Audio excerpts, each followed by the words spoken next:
اور اس سے زیادہ حیران تو حویلی کو سجے ہوئے دیکھ کر ہوا تھا۔ کیا حویلی میں کوئی فنکشن ہو رہا ہے؟ وہ بس سوچ کر ہی رہ گیا۔ ڈرائیور کو پیمنٹ کرتے ہوئے حویلی کے اندر داخل ہوا۔ آج پورے 2 سال بعد حویلی آیا تھا۔ وہ جانتا تھا ساری حویلی والے سے زندہ سلامت دیکھ بہت زیادہ خوش ہوں گے اور شاید حیران بھی ہو جائیں گے۔ وہ تو اس دن بھی پلین میں تھا، پر زندہ سلامت کیسے واپس آ گیا؟ لیکن کوئی بات نہیں، ان کو سارا سچ بتا دے گا کہ وہ اس پلین میں بیٹھا ہی نہیں تھا۔ عرشیہ سے فون پر بات کرنے کے فوراً بعد اسے اپنے سینئر کا فون آیا، جنہوں نے بتایا کہ جسے کچھ دیر پہلے لڑکی کو پکڑ کر وہ پولیس کی حراست میں دے کر گیا تھا، وہ لڑکی بھاگ چکی ہے۔ اور ریام کو بہت زیادہ غصہ آیا۔ اس نے پورے 24 گھنٹوں کی محنت کے بعد اس لڑکی پکڑا تھا، وہ بھاگ گئی۔ وہ فلائٹ میں بیٹھنے کی بجائے ایئرپورٹ سے باہر نکل آیا تھا۔ اسے پہلے اس لڑکی کو پکڑنا تھا، پھر وہ گھر میں واپس چلا جائے گا۔ اس نے اپنی فلائٹ 8 بجے سے 12 بجے والی کروا لی اور فوراً لاہور پولیس اسٹیشن کی جانب بھاگا۔ آدھے راستے میں اس نے اس لڑکی کو دوبارہ پکڑ لیا تھا۔ تمہیں کیا لگا تھا تم اتنی جلدی بھاگ جاؤ گی اور میں دیکھتا رہ جاؤں گا؟ اس کے سر پر گن رکھتے وہ گاڑی کی طرف جھکا تھا اور وہ لڑکی دانت پیس کر رہ گئی۔ ریام نے اسے باہر نکلنے کا اشارہ کیا۔ گن ہنوز اس لڑکی کے سر پر تان رکھی تھی۔ وہ فوراً باہر نکل آئی۔ اسے اپنے ساتھ لیے واپس پولیس اسٹیشن آیا اور اب غصے سے انسپیکٹر کو حکم سنا رہا تھا، کل یہ لڑکی ہر حال میں کورٹ میں جانی چاہیے۔ اگر یہ لڑکی اب بھاگی تو تمہاری نوکری 1 منٹ سے پہلے جائے گی۔ وہ غصے سے اس پولیس انسپیکٹر کو ہدایت دے رہا تھا۔ وہ جانتا تھا اس لڑکی کو بھاگنے کے پیچھے کسی نہ کسی پولیس والے کا ہاتھ ہے، اس لیے وہ لوگ اب ان پر تعینات کیے واپس ایئرپورٹ جانے کے لیے نکل گیا۔ لیکن برا ہوا، راستے میں اس کی گاڑی کا برا ایکسیڈنٹ ہو گیا۔ یقیناً یہ ان لوگوں نے ہی کروایا تھا جن کے باس کو پکڑ چکا تھا۔ ریام کے سر پر گہری چوٹ آئی تھی۔ وہاں آس پاس لوگ اکٹھے ہوئے، سب نے ریام کو ہسپتال پہنچایا تھا۔ گاڑی کا کافی برا ایکسیڈنٹ کروایا گیا تھا اور ریام مرتے مرتے بچا تھا، لیکن برا ہوا کہ وہ کوما میں جا چکا تھا۔ پورے 6 مہینے بعد اس کے جسم میں حرکت ہوئی تھی۔ اس کا سارا سٹاف اس کے ساتھ ہسپتال میں ہی تھا۔ سب ریام کی بہادری سے کافی امپریس ہوئے تھے، جو اپنی شادی چھوڑ کر ایک مجرم کو پکڑنے کے لیے لاہور آ گیا تھا۔ ریام کے جسم میں کافی کمزوری تھی، اسے صرف عرشیہ کی فکر تھی۔ وہ جانتا تھا عرشیہ کا کیا حال ہوا ہوگا۔ وہ عرشیہ کو چھوڑ کر آنا ہی نہیں چاہتا تھا، لیکن مجبوری تھی، کیونکہ اس وقت وطن کی بہت ساری بیٹیوں کو ایک ریام کی ضرورت تھی۔ اس ریاکٹ کو جڑ سے ختم کرنے کے لیے مکمل طور پر کام کرنا ہوگا۔ اپنے سینئر کی بات سنتے ریام بے بس ہوا تھا۔ اسے پہلے اس مشن کو مکمل کرنا تھا۔ نہ جانے کتنی ہزار لڑکیاں تمہیں جنہیں وہ لوگ غیر ملک جا کر بیچ دیتے تھے۔ ریام سوچ چکا تھا پہلے اس مشن کو مکمل کرے گا، اس کے بعد ہی گھر واپس جائے گا۔ لیکن وہ کہاں جانتا تھا کہ اس مشن کو مکمل کرتے پورے 2 سال لگ جائیں گے۔ آج وہ مکمل طور پر اس مشن کو پورا کیے واپس آیا تھا، لیکن وہ کہاں جانتا تھا کہ واپس آنے کے بعد اسے جو سچ پتہ چلے گا اسے کتنا بڑا دھچکا دے گا۔ وہ گارڈن میں داخل ہوا۔ وہ آس پاس دیکھ رہا تھا۔ اتنے میں سے ایک چھوٹا سا بچہ نظر آیا۔ اس کے ذہن میں اچانک ہی کوئی خیال آیا۔ وہ فوراً بچے تک گیا، اس کے پاس گھٹنوں کے بل بیٹھا اور پھر اس بچے کو ایک کام کرنے کے لیے کہا کہ اسے عرشیہ کے کان میں ایک سرگوشی کرنی ہے۔ اس نے پوری قوت سے ایک مکہ ریام کے سینے پر دے مارا۔ کہاں چلے گئے تھے مجھے چھوڑ کر؟ آپ ہمیشہ سے میرے ساتھ یہی کرتے ہیں، ہر روز نئی موت مرتی رہی ہوں میں، اور آج آپ نہ جانے کہاں سے آگے اور کسی اور کی ہو جاتی آپ کی، میں ہمیشہ کے لیے کھو دیتے مجھے۔ وہ جیسے اپنے اندر کا سارا غبار نکالتے چیخی تھی، اور ریام کی سنہری آنکھوں میں غصے کے تاثرات نمایاں ہوئے۔ کس کی اتنی ہمت ہے کہ وہ ریام احمد شاہ کی بیوی کی طرف آنکھ اٹھا کر دیکھ سکے؟ وہ آنکھوں میں چنگاریاں لے اونچی آواز میں گرجا تھا کہ ایک لمحے کے لیے شیرام سارے کا سارا کانپ اٹھا۔ لیکن عرشیہ کہاں اس کی سن رہی تھی؟ اگر آپ واپس نہیں آتے تو خدا کی قسم میں خودکشی کر لیتی، لیکن کسی اور کی نہ ہوتی۔ اس کے کندھے پر مسلسل مکے مار رہی تھی، اور ریام بس اس کے اندر چلتی اذیت کو باہر نکل جانے دینا چاہتا تھا۔ اس نے عرشیہ کے ماتھے پر لب رکھے اور اسے مزید شدت سے اپنے سینے سے لگایا، اور عرشیہ کے ہاتھ فوراً بے دم ہوئے تھے۔ میں جانتا ہوں میں نے تمہیں بہت زیادہ تکلیف دی ہے، میں بہت برا ہوں، لیکن آئی پرومس آج کے بعد کہیں نہیں جاؤں گا۔ ہماری زندگی کی ساری تکلیفیں دور ہو چکی ہیں، آج سے تم ہمیشہ کے لیے میری ہو۔ میں سارے فاصلے مٹا آیا ہوں۔ ریام نے اس کے بال کانوں کے پیچھے کرتے جسے پورا یقین دلایا تھا، لیکن عرشیہ کی سسکیاں اتنی اونچی تھی کہ اسے کچھ سمجھ نہیں آ رہی تھی، اور بس اس سے زیادہ ریام اس کا رونا برداشت نہیں کر سکتا تھا۔ چلو بس کرو، اب میں آ گیا ہوں، شاباش، رونا بند کرو۔ ریام نے اس کا چہرہ سامنے کرتے اپنے ہاتھوں سے اس کے آنسو صاف کیے، لیکن وہ ابھی بھی آہستہ آواز میں ایک ہی بات بڑبڑا رہی تھی، کیوں چلے گئے تھے مجھے چھوڑ کر؟ آپ کے بنا ایک ایک لمحہ میں نے کس اذیت سے گزارا ہے آپ نہیں جانتے۔ ساری زندگی اس تکلیف کے لیے معاف نہیں کروں گی۔ وہ ایک بار پھر ظالم ملکہ بن گئی تھی۔ ریام جانتا تھا جو تکلیفیں اس نے برداشت کی تھی ان سب کے آگے یہ غصہ بہت کم تھا۔ تمہیں تو ریام احمد شاہ کا قتل بھی معاف ہے میری جان۔ ریام کی سرگوشی پر عرشیہ کے جسم میں سکون اتر گیا تھا۔ اس کی آنکھوں کے سامنے اندھیرا چھا رہا تھا۔ پھر وہ ریام کی باہوں میں ہی جھول گئی اور ریام کے چہرے کی مسکراہٹ لمحوں میں غائب ہوئی۔ عرشی، میری جان آنکھیں کھولو، کیا ہوا؟ وہ اس قوت سے چلایا کہ اس کی آواز گارڈن کے کونے کونے تک گئی۔ سارم جیسے ہوش میں آیا فوراً اس کی طرف پڑا۔ عرشی میری جان آنکھیں کھولو، شاباش۔ ریام کو نہ جانے کیوں بہت کچھ غلط ہونے کا احساس ہوا۔ کہیں اس نے خود کے ساتھ کچھ غلط تو نہیں کر لیا۔ اس کا گال تھپتھپاتے سے جھنجھوڑ رہا تھا، لیکن عرشیہ ہوش و حواس سے بیگانہ ہو گئی تھی۔ سارم نے فوراً سے عرشیہ کی پلس چیک کی اور اس کی آنکھوں کا معائنہ کر رہا تھا۔ اسے کیا ہوا ہے؟ جلدی بتاؤ، یہ ٹھیک تو ہے؟ ریام نے تڑپتے ہوئے پوچھا۔ وہ جانتا تھا عرشیہ جس قدر ضدی اور جنونی ہے وہ اپنی جان لینے بھی سے دریغ نہیں کرے گی۔ سارم جو خود بے چین تھا اسے عرصے بعد سکون محسوس ہوا۔ بی پی لو ہوا ہے اس لیے بے ہوش ہوئی ہے اور شاید کچھ سٹریس زیادہ لے لیا ہے۔ سارم نے ریام کے کندھے پر ہاتھ رکھ کے بتایا تو جا کر ریام کو کچھ سکون نصیب ہوا۔ اگلے ہی پل اس نے عرشیہ کو اپنی باہوں میں اٹھایا اور حویلی کے اندر کی جانب بڑھا تھا۔ وہ لاؤنج میں داخل ہوا جب عنایت نے اسے پکارا۔ ریام، اس ماں کے لہجے میں کتنی تڑپ تھی وہ محسوس کر سکتا تھا۔ وہ رکا ضرور مگر پلٹا نہیں۔ کچھ دیر میں واپس آتا ہوں، انجھے پھر اس بارے میں تفصیل سے بات ہوگی۔ یہاں میری غیر موجودگی میں میری بیوی کے ساتھ کیا ہو رہا تھا؟ وہ اتنی سختی سے یہ بات کرتا گیا کہ سب حیران رہ گئے۔ ریام اسے لے کر سیدھا اپنے کمرے میں آیا، اسے بیڈ پر لیٹایا۔ اس کا سارا جسم ٹھنڈا پڑ رہا تھا۔ ریام نے اس پر بلینکٹ دیا، جھکتے اس کے ماتھے پر لب رکھے اور سالوں بعد اس کو اپنے سینے میں سکون اترتا ہوا محسوس ہوا۔ اس نے حیرانی سے کمرے کو دیکھا جہاں ہر جگہ عرشیہ کی چیزوں کا بکھیرا پڑا تھا، اور وہ 2 ہی لمحوں میں سمجھ گیا کہ اس کی بیگم صاحبہ اس کے جانے کے بعد اس کے کمرے پر قبضہ کر لیا تھا۔ وہ واپس کمرے سے باہر نکل گیا، پھر سارے گھر والوں کے سامنے بیٹھا انہیں ساری بات بتا رہا تھا کہ وہ واپس کیوں نہیں آیا تھا اور وہ زندہ تھا تو کہاں تھا۔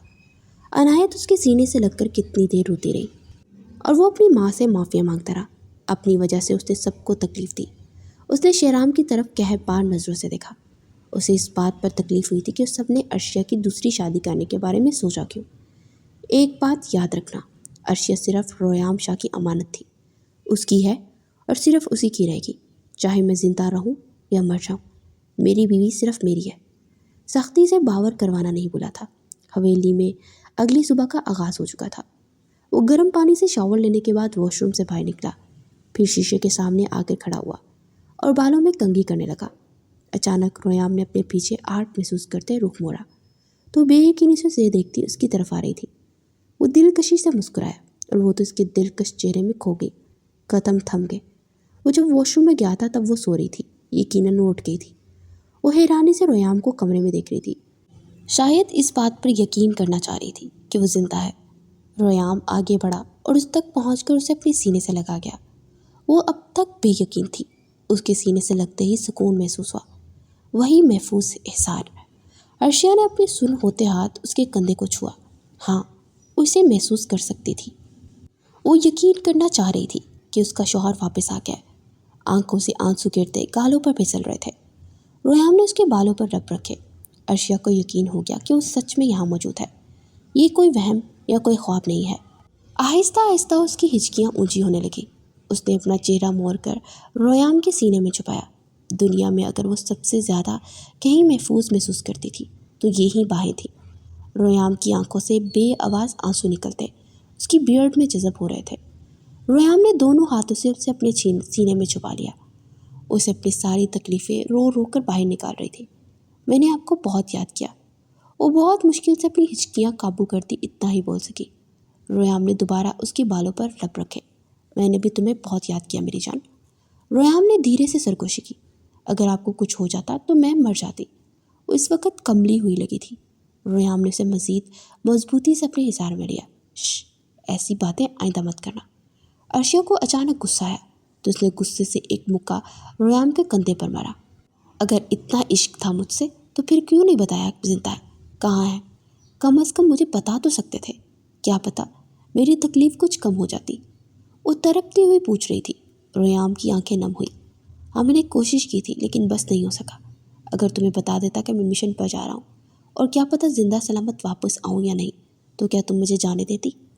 عرشیہ کا چہرہ دیکھتے اس کی آنکھوں میں جھانکتے سوال پوچھ رہا تھا، اور عرشیہ ایک دم خاموش ہو گئی۔ دوبارہ اپنا سر ریام کے سینے پر ٹکا لیا۔ میں تم سے عشق کرتا ہوں نیلی بلی، وہ بے بسی سے بڑبڑایا تھا۔ عرشیہ نم آنکھوں سے مسکرا پڑی۔ اور میں آپ کی دیوانی ہوں ریام، وہ بھی اسی لہجے میں بولی تھی کہ ریام نہ چاہتے ہوئے بھی ہنس پڑا۔ کل سے دوبارہ ہماری شادی کے فنکشن سٹارٹ ہیں جو میری وجہ سے مس ہوئے تھے۔